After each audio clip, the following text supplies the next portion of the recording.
जय हिंद दोस्तों। आज बिहार विधान परिषद की तरफ से आयोजित कार्यालय परिचारी जो दिनांक 16 अगस्त को 10 बजे से 12 बजे तक परीक्षा विभिन्न केंद्रों पर लिया गया था, उसका क्वेश्चन पेपर आज हम लोग एनालिसिस करेंगे। तो चलिए जल्दी से चलते हैं प्रश्नों की ओर। स्टार्ट करते हैं प्रश्न संख्या 1। राष्ट्रमंडल खेलों का प्रारंभ किस वर्ष हुआ था? तो जैसा कि पता है, राष्ट्रमंडल खेलों का प्रारंभ 1930 ईस्वी में शुरू हुआ था। अब चलते हैं प्रश्न 2 की ओर। प्रश्न 2 है, महावीर का जन्म स्थान था। तो महावीर का जन्म स्थान था कुंडलग्राम। प्रश्न 3 पे चलेंगे। प्रश्न 3 है, अवंती राज्य की राजधानी थी। तो अवंती राज्य की राजधानी थी उज्जैन। प्रश्न 4 है, अशोक ने किस राज्य पर आक्रमण किया था? तो अशोक ने कलिंग राज्य पर आक्रमण किया था। जी हाँ दोस्तों, ऑप्शन नंबर सी में है कलिंग राज्य। अब चलते हैं प्रश्न संख्या 5 की ओर। प्रश्न संख्या 5 में है, भारत ने निम्नलिखित में से किस एक से बराक मिसाइल रोधी रक्षा प्रणाली खरीदी है? तो दोस्तों, भारत ने बराक मिसाइल रोधी रक्षा प्रणाली रूस से खरीदी है। चलते हैं अगले क्वेश्चन की ओर। निम्नलिखित में से किस एक में विश्व की बृहत्तम पशुधन समष्टि है? इसका मतलब लाइव स्टॉक पॉपुलेशन से है। तो इसका सही उत्तर हो जाएगा Bharat, option number C. Question number 7 में है, भारतीय भाषाओं में हिंदी के बाद विश्व में कौन सी भाषा अधिकतम बोली जाती है? तो भारतीय भाषाओं में हिंदी के बाद अगर पूरे विश्व में देखा जाए तो वो बंगाली भाषा है। Option number C is the right answer. चलते हैं क्वेश्चन नंबर 8 की ओर। क्वेश्चन नंबर 8 है, निम्नलिखित में से कौन सा एक पत्रिका अबुल कलाम आजाद द्वारा प्रकाशित किया गया था? तो इसका सही उत्तर है Al Hilal, option number A. Question number 9 की ओर चलते हैं। क्वेश्चन नंबर 9 में है, 1 रुपये के नोट पर हस्ताक्षर होता है। दोस्तों, 1 रुपये के नोट पर वित्त मंत्रालय के सचिव का हस्ताक्षर होता है, बाकी पर गवर्नर का। आगे चलते हैं। अगला क्वेश्चन है क्वेश्चन नंबर 10, और क्वेश्चन नंबर 10 में है, दिसंबर 1885 में इंडियन नेशनल कांग्रेस का सर्वप्रथम अधिवेशन कहाँ आयोजित किया गया था? तो सर्वप्रथम मुंबई में आयोजित किया गया था। क्वेश्चन नंबर 11, ओमकेश्वर परियोजना निम्नलिखित में से किस नदी पर है? तो इसका सही उत्तर है दोस्तों नर्मदा। ये नर्मदा नदी पर स्थित है।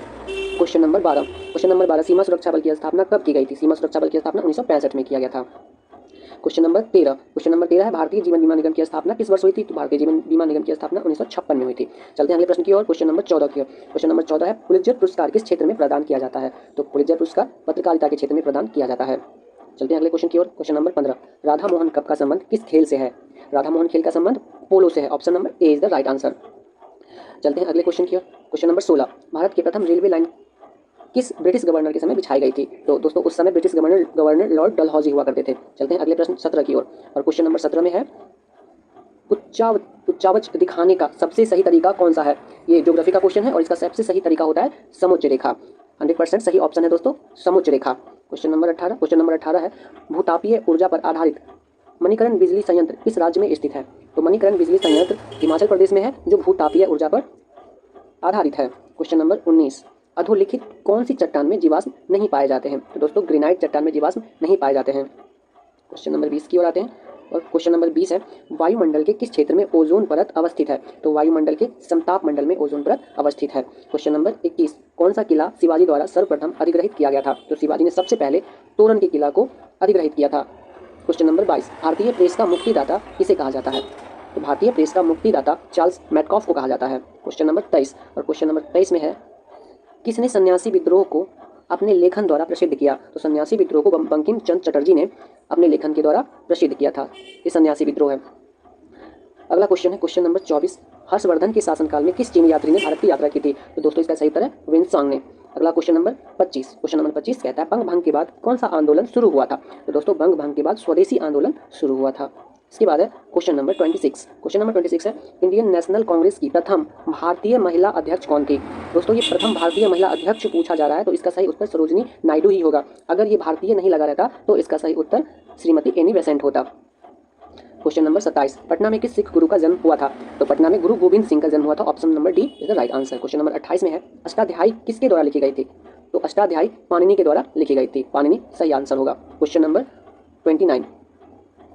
29 में है, विश्व का सबसे बड़ा दूध उत्पादक देश के बारे में पूछ रहा है दोस्तों। तो ये सबसे बड़ा दूध उत्पादक देश अब भारत बन गया है। पहले अमेरिका था, याद रखेंगे, अब भारत बन गया है। क्वेश्चन नंबर 30 की ओर चलते हैं। क्वेश्चन नंबर 30 है, दुनिया में मातृभाषा के रूप में सर्वाधिक बोली जाने वाली भाषा कौन सी है? तो दोस्तों, ये मंदारिन चीनी है, अंग्रेजी नहीं होगा। मंदारिन चीनी is the right answer. Question number 31 में है, निम्नलिखित में से कौन धात्विक खनिज नहीं है? दोस्तों, तो हम लोग जानते हैं कि धात्विक खनिज जिप्सम नहीं है, बाकी हेमेलाइट और बॉक्साइट और लिमोनाइट ये सब धात्विक खनिज होते हैं। तो चलते हैं अगले प्रश्न की ओर। प्रश्न संख्या 32 में है दोस्तों, निम्नलिखित में से कौन सा एक सही कालानुक्रम है? तो दोस्तों, ये सही काला अनुक्रम ऑप्शन नंबर ए शंकराचार्य, उसके बाद रामानुज और तब चैतन्य, ये सही आंसर है।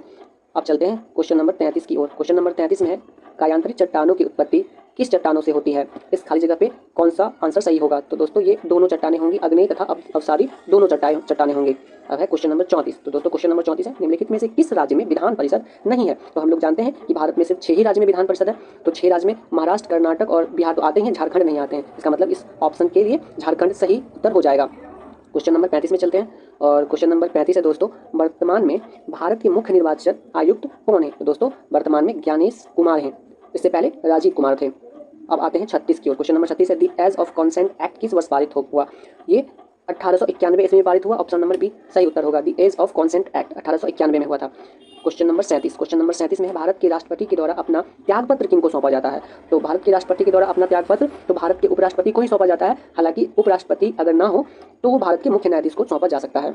उसके बाद क्वेश्चन नंबर 38 की ओर चलते हैं और क्वेश्चन नंबर 38 है, शेरे पंजाब के नाम से इनमें से कौन मशहूर है? शेरे पंजाब के नाम से लाला लाजपत राय मशहूर हैं। कई लोगों को लग रहा होगा भगत सिंह, लेकिन लाला लाजपत राय सही उत्तर होगा। 39 क्वेश्चन नंबर में है, भारतीय राष्ट्रीय कांग्रेस के प्रथम अधिवेशन में कितने प्रतिनिधियों ने भाग लिया था? तो भारतीय राष्ट्रीय कांग्रेस के प्रथम अधिवेशन में 72 प्रतिनिधियों ने भाग लिया था।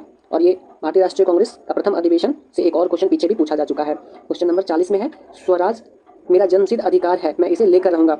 तो ये किसने कहा था? तो ऑप्शन नंबर सी बाल गंगाधर तिलक। बाल गंगाधर तिलक ने ऐसा बोला था, स्वराज मेरा जन्मसिद्ध अधिकार है और मैं इसे लेकर रहूंगा।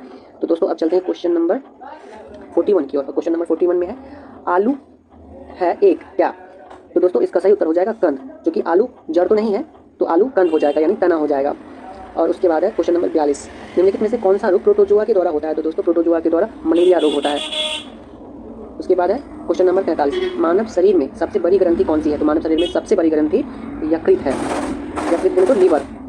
उसके बाद 44 है, the laughing gas is, laughing gas का मतलब हास्य गैस, तो हास्य गैस तो नाइट्रस ऑक्साइड होता है, जिसका फॉर्मूला N2S होता है, सॉरी N2O। अगला क्वेश्चन है, स्तनधारियों में श्वसन होता है, तो स्तनधारियों में श्वसन फेफड़े द्वारा होता है। इस क्वेश्चन का आंसर आप लोग बताइएगा कि क्या श्वास नली द्वारा हो सकता है या नहीं।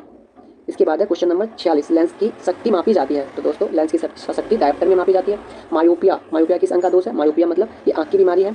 उसके बाद है क्वेश्चन नंबर 48, क्वेश्चन नंबर 48 में है, प्रकाश संश्लेषण होता है, तो प्रकाश संश्लेषण हरित लवक में होता है। क्वेश्चन नंबर 49, निम्नलिखित में से कौन सी एक ऊष्मा की इकाई नहीं है? देखिए दोस्तों पूछा गया नहीं है, तो कैलोरी और किलो जूल ये सब तो है, लेकिन वाट नहीं है। वाट किसकी इकाई है? तो वाट है शक्ति की इकाई। किसकी है? शक्ति की।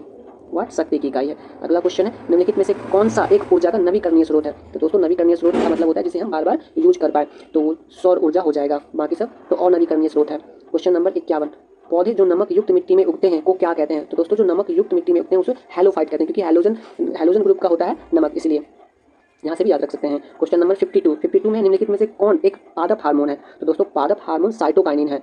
इंसुलिन तो मानव में होता है, एस्ट्रोजन और थायरॉक्सिन ये सब मानव में है, लेकिन साइटोकाइनिन पौधों का हार्मोन होता है। क्वेश्चन नंबर 53, उत्तल लेंस को किस नाम से जाना जाता है? तो उत्तल लेंस को दोस्तों अभिसारी लेंस के नाम से जाना जाता है, क्योंकि इसमें सारे के सारे जो प्रकाश होती हैं वो एक जगह मिलती हुई दिखती है। उसके बाद है क्वेश्चन, मस्तिष्क का कौन सा भाग संतुलन और मुद्रा नियंत्रित करता है? जी हाँ दोस्तों, तो इसका सही उत्तर हो जाएगा अनुमस्तिष्क, यानी कि सेरिबेलम। उसके बाद है क्वेश्चन नंबर 55 और क्वेश्चन नंबर 55 में है, जी हाँ दोस्तों, क्वेश्चन नंबर 55 में है, गुर्दे की कार्यात्मक इकाई क्या है? तो गुर्दे की कार्यात्मक इकाई विकाणु है दोस्तों। Option number C is the right answer. इसी को हम लोग नेफ्रॉन भी कहते हैं।